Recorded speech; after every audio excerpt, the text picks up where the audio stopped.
Your eyes on the times, you walk ready to speak up. But with so many problems, you're exhausted trying to keep up. This is the Church Politics Podcast, where you can get political commentary from a biblical worldview.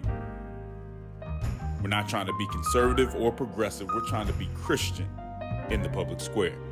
And I'm black as heaven. I'm made in God's image. Nobody can change my settings. Hey man, got off my knees and put an end to my search. It's easy to sell your soul when you don't know what it's worth. You know good, Ann Camp. You're listening to the Ann Campaign's Church Politics Podcast with Justin Gibney, a.k.a. Bishop Cooper's grandson, and the Windy City representative, the baddest brother above the Mason-Dixon line, my play cousin, the Right Reverend Christopher Butler. Chris, I got some good news, at least for Ann Campaign Atlanta. We have moved into a new office, so we're excited about that. Same area of the city of Atlanta, but got a new office. And shout out to Grove Park Renewal, where we used to stay. They were very kind to us. We just kind of outgrew that location, and I think us outgrowing that is a sign of just how the Ann Campaign is growing in general. I know that we'll be in LA in December for another chapter launch. Mm-hmm. So things are going well, man. I'm excited about that. How are things on your end? Well, things are going well in Chi-Town. You know, we are wrapping up the year and looking forward to a lot of things next year in Chicago. So super excited about that. And we're in the wait and watch phase for Butler baby number 6. So, that's right. That's basically dominating most of my life. I can understand that. Well, we'll definitely be praying for you in that regard. That is a major deal, and we're certainly happy for you and all that your family is gaining in this. There's just so much going on. I mean, Chris, you know that since the last time, and I don't want to ignore the fact that I've taken 2 weeks off. For those who are premium members, you know that Chris has been doing some premium episodes, and so you got to listen to that. But I've been gone for about 2 weeks, just traveling all over the country, really, and great opportunities, meeting great people, and it's been really exciting. But a lot has happened since we talked. One of the things that we've done is we have kind of released our Civic Revival Initiative, which is coming in 2024. There's so much to come about that. In fact, I think me and Chris may do a full episode on it either at the end of this year or the beginning of it next, just so you understand what's going on with Civic Revival. But if you want to hear more about it, you can go to the Ann Campaign's website and just know that we'll be bringing some of the details to you soon.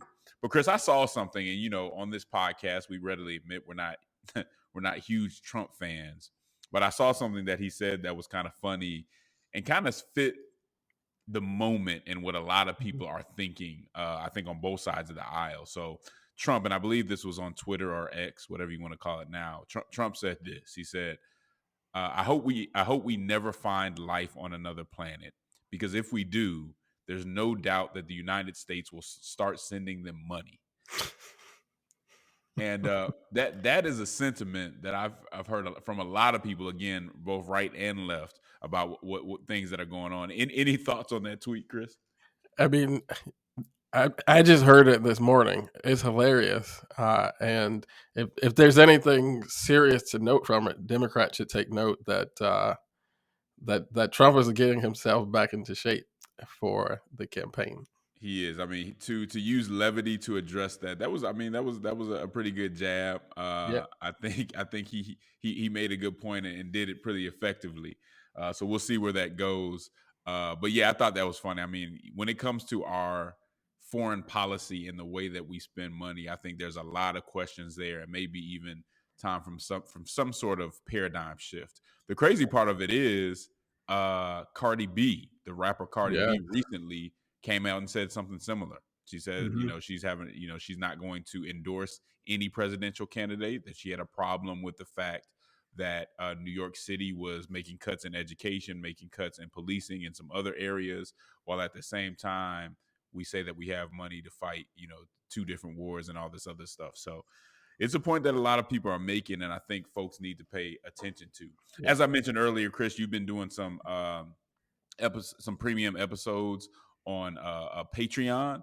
I want to give a shout out to all our patrons and supporters for supporting us in what we do and how we do it.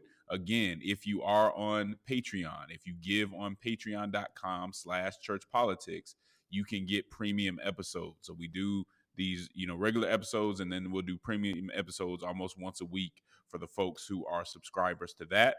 If you are watching on YouTube, again, you can probably tell we're in a new office because I don't have anything behind me, but just know that we do have a YouTube account. If you watch there, make sure that you like and subscribe. All right? So you know what it is. Grab your Bible, get your mind right, and prepare to think, not like a Republican, not like a Democrat, but to think like a Christian. We'll be right back on the Church Politics Podcast. Your eyes on the times, you walk ready to speak up. But with so many problems, you're exhausted trying to keep up. This is the Church Politics Podcast, where you can get political commentary from a biblical worldview. We're not trying to be conservative or progressive. We're trying to be Christian in the public square. And I'm black as heaven. I'm made in God's image. Nobody can change my settings. Hey man, got off my knees and put an end to my search. It's easy to sell your soul when you don't know what it's worth. And we are back on the Church Politics Podcast as we usually do. I want to start this episode with a little bit of scripture, if you don't mind, Chris. And I want to go to Proverbs 11, verse 1, which says, "The Lord detests dishonest scales, but accurate weights find favor with him." The Lord detests dishonest scales. Chris, I hope you know this, and I'm sure you do. Our God is not fond of fraud and crooked business practices, aka dishonest scales. In fact, Chris, if you look close enough, he calls this oppression. Those are pretty strong words. Mm-hmm. If we go to Hosea chapter 12, verses 7 and 8, it says, "The merchant uses dishonest scales and loves to defraud. Ephraim boasts, I am very rich. I have become wealthy. With all my wealth, they will not find in me any iniquity or sin." See, here, Ephraim boasted about their riches and considered it a blessing from God. They saw it as proof of their righteousness. But it was really the product of dishonest trade, and therefore it was frowned upon, detested, and condemned by God. They thought their wealth would hide their sin, but their sin was clear as day, and we know that not all wealth is a sign of God's blessing.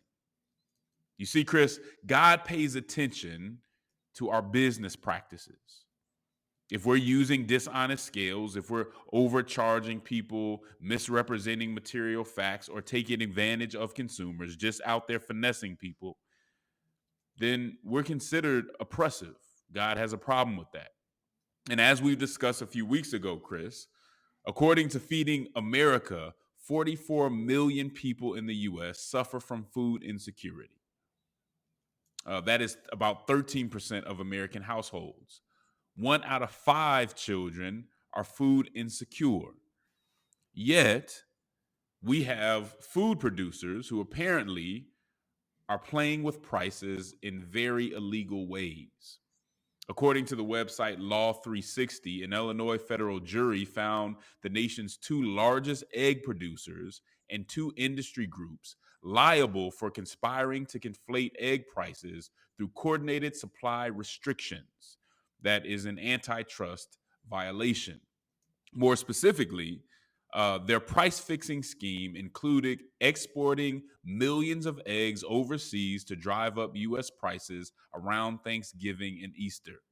The trade group encouraged egg producers to prematurely slaughter still productive hens and promoted what they're calling early molting, where producers caused hens to lose their feathers and temporarily stop laying eggs by keeping them in dark areas and removing feed and water. So it seems like we have price fixing and maybe some animal rights issues there. Yeah. Basically, what they were trying to do, though, Chris, is that they were playing with the supply in order to manipulate the prices and fill their pockets. So food prices are sky high.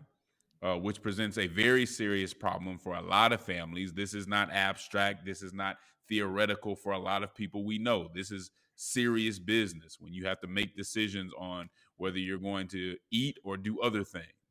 I would suspect that a lot of people won't be traveling for Thanksgiving and other holidays because of prices, right?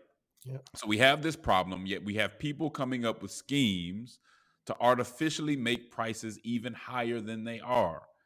That's wrong. And I think here on the Church Politics Podcast, we need to call that out. Now, we know that having money and even having a lot of money is not necessarily wrong. But Christians must be aware of and be careful about how they get their money. The means matters. The tactics you use matter. How you treat other people, how you treat consumers matters. Not just in the street, not just in the law. It matters when it comes to your faith. Chris, what are your thoughts on this egg price fixing scheme? Yeah, I mean, it is a stark example of this really, really disgusting thing. That the more reporting and research is done, it seems like this is something that is way more pervasive in our economy. I had to say, especially in our food economy, um, than many of us think. I mean, it's just disgusting, and I think one of the major problems here is that this has gotten such little coverage. I mean, we pulled this off of More Perfect Union website, and they're doing great reporting there. But CNN has time to cover, some Trump testimony from one of his former aides that he broke down in tears on the witness stand. Fox News has opportunity to cover things about what actresses are doing that's not sort of politically GP, and it's like, why are we not discussing this? Like, these are the types of things that really impact people's lives, and I think that it would be a lot more difficult for folks to get away with. Not, I guess these folks didn't get away with it because there was a lawsuit. They lost the lawsuit, but folks would be more vigilant about this. Would be thinking about it more. It might get talked about at Thanksgiving if these things were being covered in mainstream media, and I think that the fact that mainstream media doesn't talk about these types of issues with much more regularity is a big problem in this country, because this stuff is happening way more than any of us would like to think. Yeah. And many people would point and say this is a product of corporate capture. They don't talk about certain things because certain interests are behind them and they don't have the independence to do that. And when it comes to media, and we're going to talk about independence in another way a little later. But when it comes to the media, for them not to be independent enough or even thoughtful enough, maybe, to cover these issues is really disappointing. Now, one other thing, and you kind of alluded to it a little bit, there's another factor here and another way that this comes into the broader conversation. Now, many conservatives would blame the rising prices on inflation, right? Which kind of prosecutes Biden for some of his economic decisions. And we've discussed that already. While a lot of progressives are using examples like this to say that what we're going through really isn't inflation, we're actually just experiencing price gouging. That a lot of companies, especially during the pandemic, saw an opportunity to raise prices and figured that we'd pay whatever, and then they could just kind of blame it on inflation.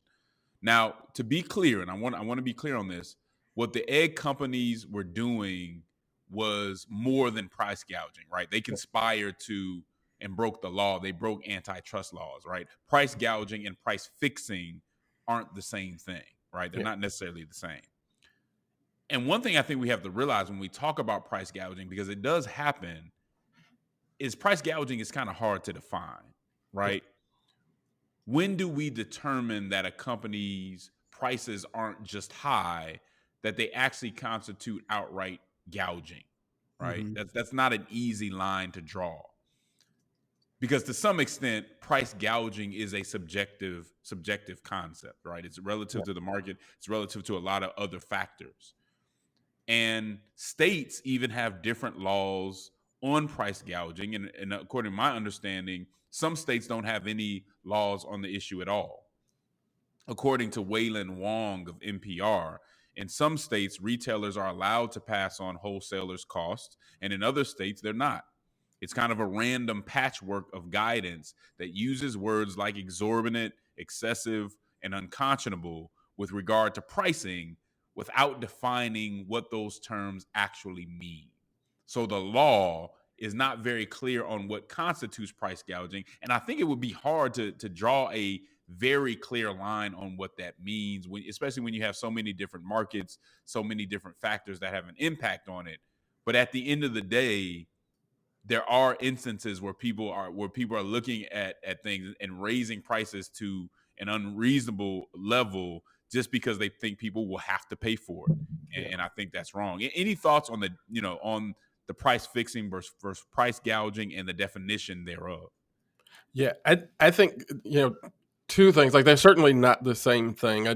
I do think that price fixing is just down the road from price gouging, right? Like, it's on the same continuum and is a more severe case of the willingness and ability of a corporation to do things that are contemptible to increase their profits, right? So on the price gouging end is going to be more, sort of morally contemptible, versus when it comes to price fixing, it's like illegal and it's in contempt of the actual written law. I also think that these two concepts, sort of get more mixed in the context of the sort of corporate monopolies that we have, right? So when you're looking at, right here, we're talking about eggs, and in the food industry, I've seen it where as much as 80% of, certain food products are being delivered to the American industry by a small handful of companies, Which should be per se against the law, right? That should be Right. per se against the law, but somehow it's not. Yeah. So, and I think, like you're suggesting, I think we already have laws against this that are just not being enforced. But when those laws are not enforced, it's easier to do what would, I guess, legally be defined as price gouging, or not defined as price gouging, as you said, is difficult to define. But these monopolies are not difficult to define under law, and they are already illegal, and we're just not enforcing those. And so, while some companies are not getting into exactly what we see in this, egg industry lawsuit, where they're,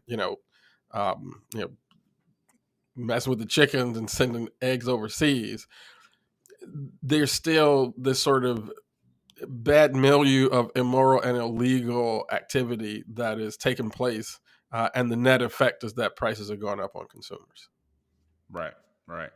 So, I mean, it's something to look at. But again, the broader conversation here, Chris, is when it comes to business practices, if you use dishonest scales, if you are finessing people, and if you are doing things that are fraudulent, that's a sin. Yeah. That's oppressive. So this isn't just about the egg industry. It's about how Christians and people in general do business and how consumers and others are treated. We need to pay attention to that, because just because you got money doesn't mean that you got it in a way that glorifies God. Doesn't mean that it's a blessing that came from God, especially if it's a product of greed or of misrepresentations. And it happens all the time. And something tells me there may have been people that made these decisions when it comes to this egg stuff that consider themselves to be Christians and were Christians, right? We need to be aware of that, and we need to pay very close attention. We will be right back on the Church Politics Podcast. Your eyes on the times, you walk ready to speak up. But with so many problems, you're exhausted trying to keep up. This is the Church Politics Podcast, where you can get political commentary from a biblical worldview. We're not trying to be conservative or progressive. We're trying to be Christian in the public square. And I'm black as heaven. I'm made in God's image. Nobody can change my settings. Hey man, cut off my knees and put an end to my search. It's easy to sell your soul when you don't know what it's worth. And we are back on the Church Politics Podcast. Chris, I wanna real quickly play a clip, and this clip's probably a few weeks old. We've been gone for a minute, but it's something that I saw, and I still think the issue is very much relevant. And I think it speaks to a topic, or it's going to allow us to speak to a topic that we just need to confront with the people today. I think it's an issue that deals with representation, and it's just something that needs to be discussed on this podcast. So, Bo, go ahead and run that clip if you don't mind. Here's the deal. Perception is reality. And so when you look at the data that was provided in this poll, it talks about how people feel. And when people decide whether they're going to the poll or whether they're not going to the poll, it's all about how you feel in that moment. And so while the facts may not align with their feelings are dictating their reality. Their reality is that they said that they feel better or they felt better when Trump was in office. But we've been trying to push back. We've got some very popular African-American artists that are out here saying things like, oh, I got checks when Trump was in office. I want those checks again, not understanding that really came from Congress. So we've got a couple of things, the perception issue, and then we also have an issue as it relates to civics in this country and people not understanding exactly how any of this works. So what we just heard, Chris, was that the facts don't align with the people's feelings, that the people's feelings are dictating their reality, and that this is a matter of perception and a lack of understanding regarding the civic process. I want to reflect on that for a second.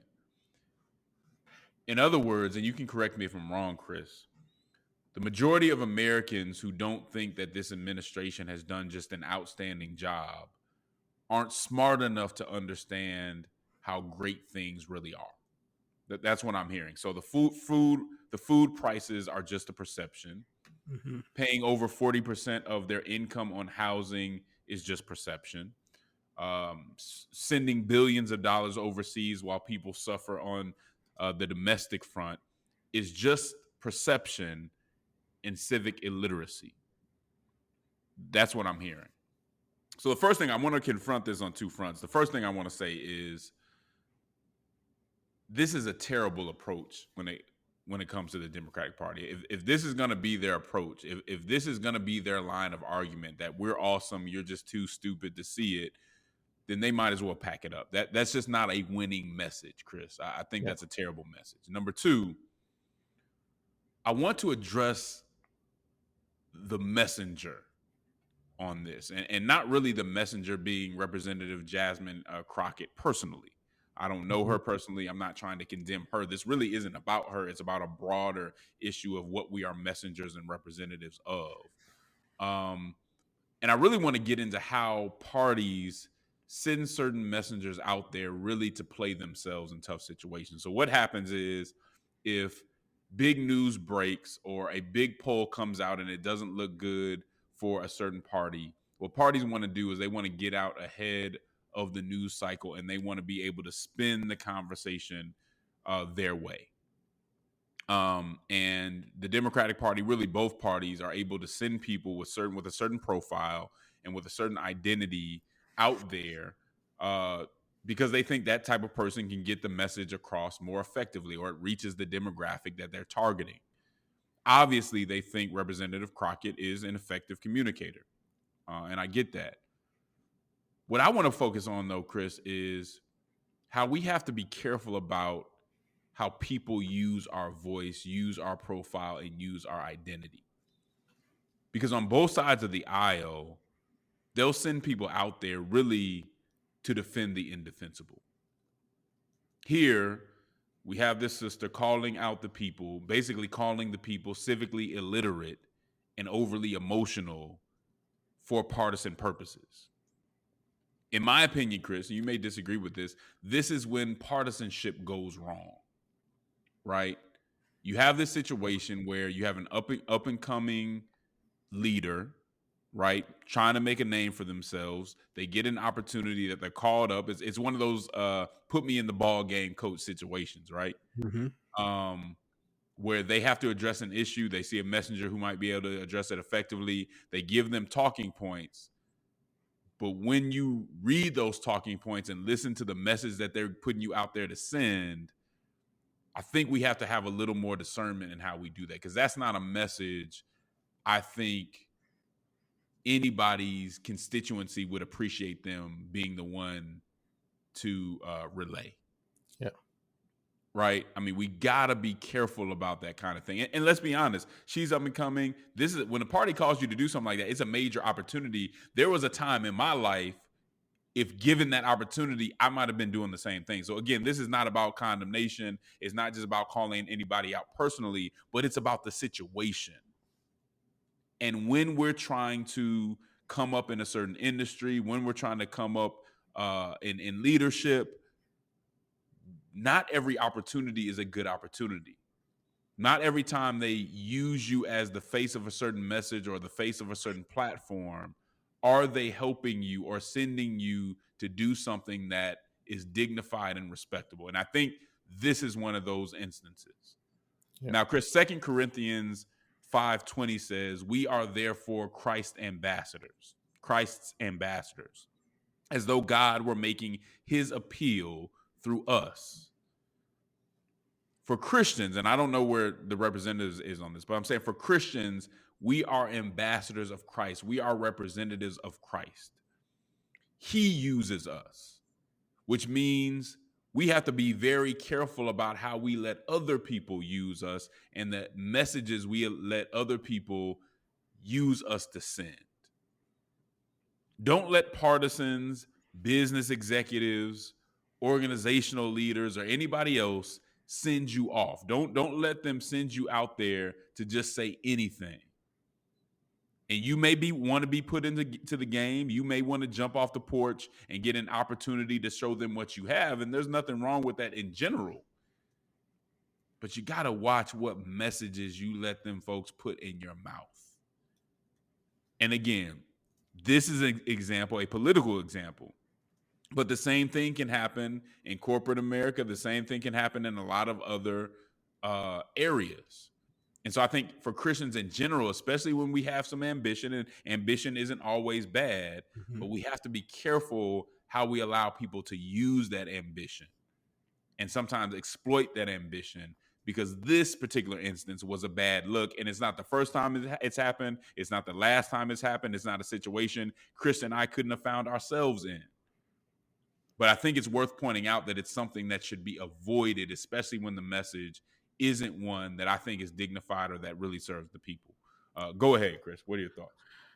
Yeah, so you actually, I think, created a good context. When I looked at this, I thought about the AND campaign and the Christian Civic Leadership Academy in particular, because I think that it's a really important thing, because you framed it the way that I was thinking about this. You have this young congresswoman from Texas. You know, she was elected the first time in 2022, so she's a freshman, and you get this opportunity to go on CNN and talk for the party. That's a great opportunity.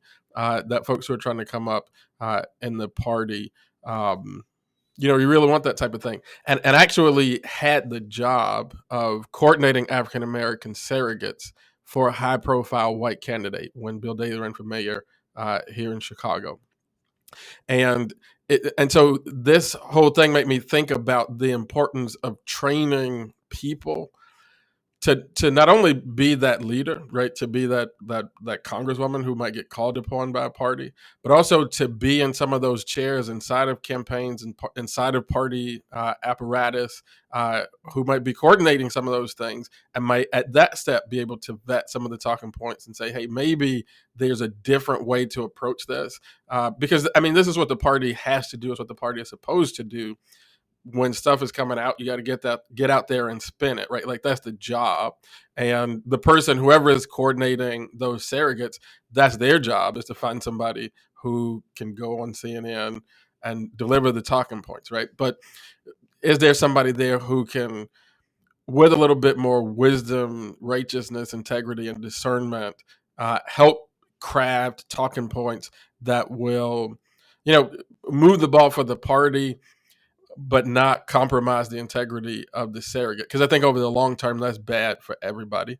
And so when it comes to those leaders, when it comes to the folks on staff, like I think it's really important that more and more we have like believers in these spaces who know how to think about this and who have community where they can talk this stuff over, where they can vet some of these talking points, think about other opportunities. Because that's one of the things that I think about. When I met you, Justin, I was actually, thinking about getting out of politics because I had come to the conclusion that there was really no room to remain, faithful to the things that I believe and find some career success. And so these opportunities are not just opportunities that we want; they're opportunities that kind of need if this is your career and you're Right. going to advance in that career, and this is how you're going to build your life, provide for your family, etc. And so is there community, right? I think that's one of the things that the AND campaign represents broadly, and the CCLA represents, in particular, is this ability to develop those skills, hone that ability to look at these situations through this particular lens, and then to have community where, one, you can find opportunity and sort of build a career path with folks who have a sort of similar worldview, and also a community to sort of just vet some of these opportunities. They're asking, it's so invaluable, and we do this for each other, right, Justin, to be able to call somebody and say, here's the opportunity, or here's what this person is saying or asking me to say. What do you think about it? That is an invaluable opportunity, because sometimes when you do have ambition and it is your career, you're not necessarily seeing it as clearly as you might if you were not the one in the situation. So the ability to be able to call somebody and get an outside opinion, another look at it, all these things are important. And it's, I saw a lot of people kind of make fun of this representative. I mean, she did it ultimately, like it's her decision to go on and do it. But I kind of felt bad um, for her, because I used to be the guy putting pressure on somebody to go deliver the talking points, and so I know what that's like. I know what you go through when somebody wants you to go do the Right. talking points. And I also know what it's like to be trying to navigate all this space without that community, without any of that training. It can be overwhelming. So, And look, this is just easy to fall into. When you're ambitious, when you're trying to come up, you have to be very careful. And I think we've all had moments of vulnerability, all had moments where we slip, where again, we could have been in a very similar situation or worse, yeah, right? So we do. I think it's important to have some grace when it comes to that. In this particular situation, you pointed out, I don't think really helped anybody. I don't think this helped the yeah, party. They would have been better off if they just never said that, right? She would have been better off if she just never said that. But I think we have to realize that in some instances, I don't want to give an idealized view of this. In some instances, if you don't take that opportunity yeah, may not come again. yeah, And that's a big dilemma for Christians who want to do good, who want to say, well, if I compromise this just a little bit, maybe I'll get an opportunity to do something better. That is that's the issue that I think a lot of Christian politicians in general are dealing with and have fallen because yeah, of, right? yeah, At some point, a Christian has to stand on business and say, there's certain things I won't do. And if that means the opportunity passes me by, then so be it. But sometimes in the way that God works, when you stand on business, you do what you're supposed to do, you still get opportunities, yeah, and you get to do it with integrity. And usually the people that are asking you to do stuff, if they know you have integrity, they're going to have a little more respect for you. yes, So does it always work out to your good? Well, I think everything works out to your good at the end of the day. Maybe or maybe not within politics for your career, but it's something you got to do, man. You can't just have have you out there saying anything. Again, whether that's your boss, whether that's a friend, a mentor, or anything. We can all get ambitious, get bad advice, try to come up and end up falling off or taking the L because we really just weren't as discerning as we should have been. Chris, I'll let you take us out on this one. yeah. I think that what you said is super important, especially if you're gonna be in like a locale for the long term or in an industry for the long term. I can say that over time, even though not everybody always agrees with you, and there are going to be spaces that they won't invite you into. You build a certain level of credibility, and people have respect for you. I think that's what I've been able to experience in Chicago, right? Like, not everybody always agrees with me. There are certain things that when people are doing it, they're not going to invite me into it. But people kind of know where I stand on things and have respect for that idea that is going to stay the same. And I think you can cultivate that over time, and that does sort of accrue to your benefit over the long term. That's real, man. So hopefully y'all learned something from that. Again, it's not something either of us are strangers to. It's not necessarily a unique situation, but it's one Christians need to be thoughtful and faithful about. We'll be right back on the Church Politics Podcast. Your eyes on the times, you walk ready to speak up, but with so many problems, you're exhausted trying to keep up. This is the Church Politics Podcast, where you can get political commentary from a biblical worldview. We're not trying to be conservative or progressive. We're trying to be Christian in the public square. And I'm black as heaven. I'm made in God's image. Nobody can change my settings. Hey man, got off my knees and put an end to my search. It's easy to sell your soul when you don't know what it's worth. And we are back on the Church Politics Podcast with Justin Giboney and the Right Reverend Christopher Butler. Chris, and you know this well, one of the reasons that the church was so valuable in the civil rights movement, to the civil rights movement, was that the church was independent. And what I mean by that, Chris, is that the church was not reliant upon the government. It wasn't reliant upon corporate America or either party. The church was able to operate with integrity and with boldness within the civil rights movement because it had a great level of independence. And in a similar way, obviously to a lesser extent, I think the AND campaign's value to the church and value to, I think, broader America, and that the potential that's there is also our independence. It's the fact that we can critique the Democratic Party without being worried about our office being shut down tomorrow. We can critique the Republican Party without being worried about, all our funding being taken away, right? It's that independence that allows us to have the boldness that I think is what really people really appreciate about the AND campaign. We talk about a lot of issues that a lot of other civic organizations or commentators run away from. We talk about a lot, Chris, that we feel it is our obligation to the church to hold the line on certain things.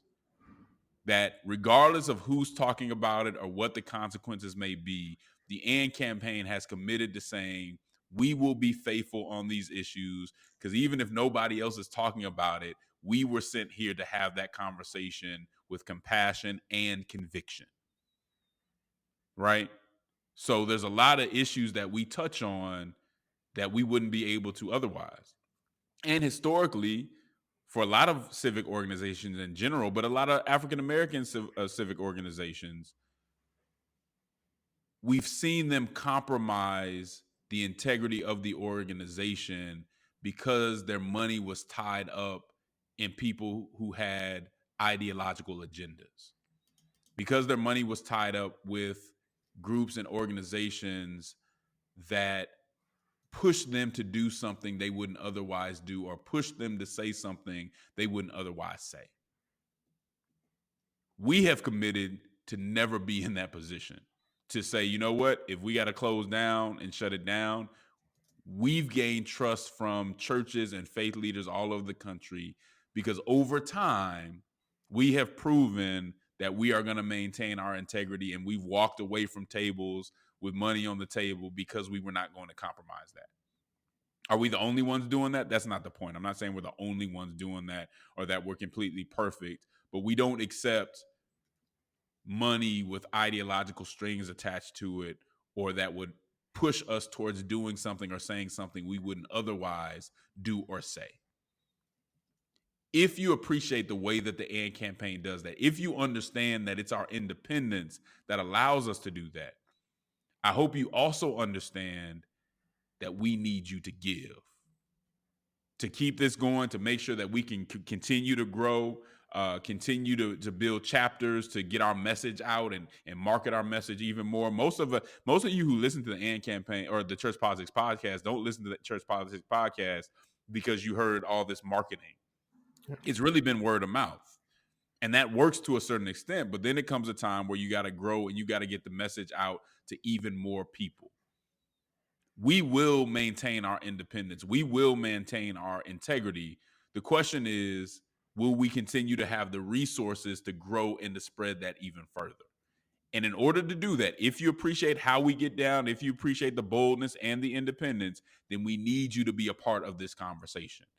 Again, we can look throughout history and show what independent organizations with integrity are able to do.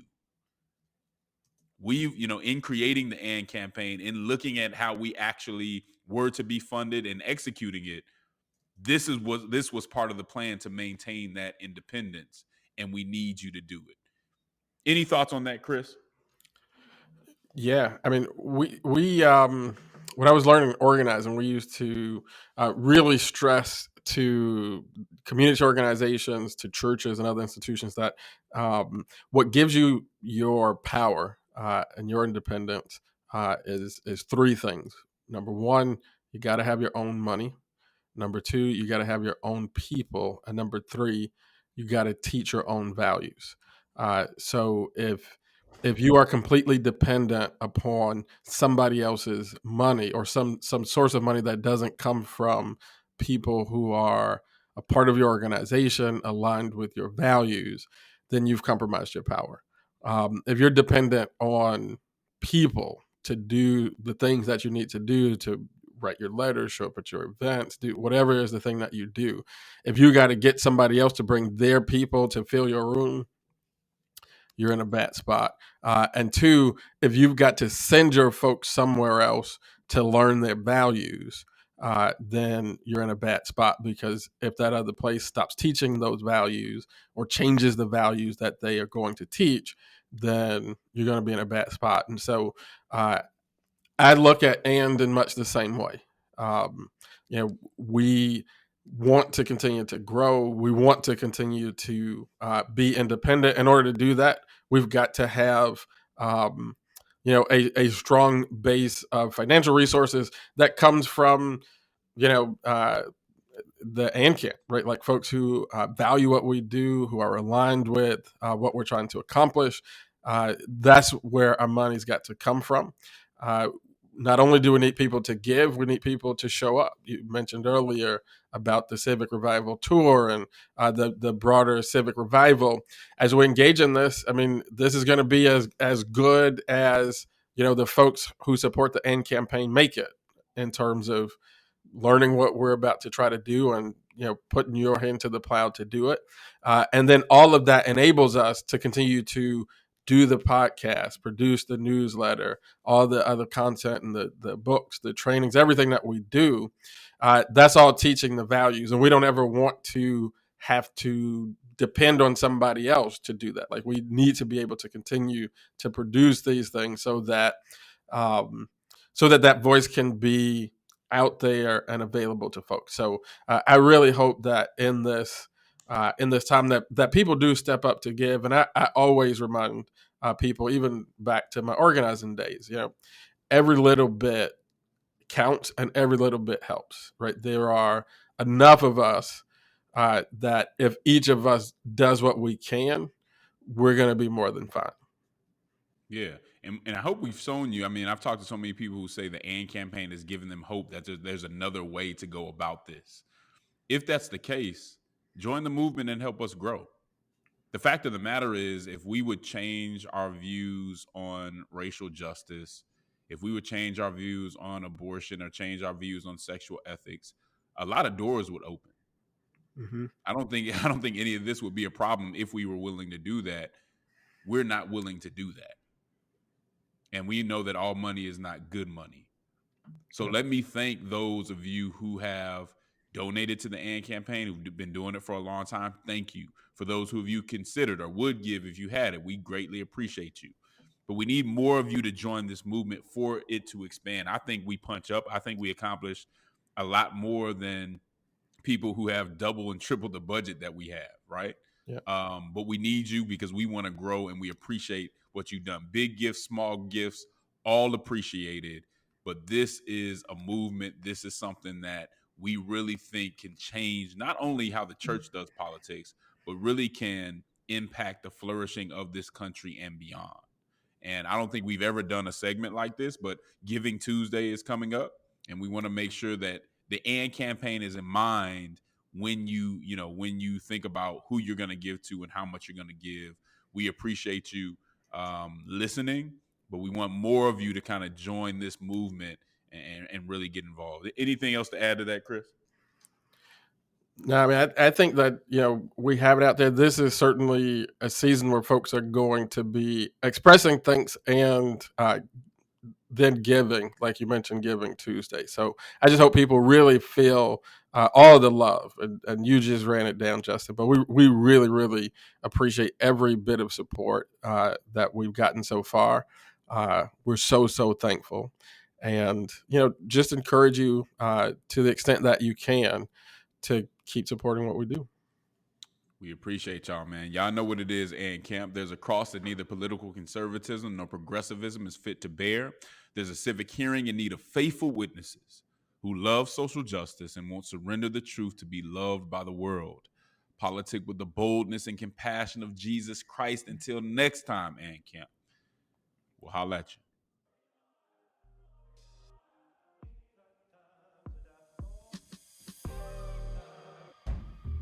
Dear Lord.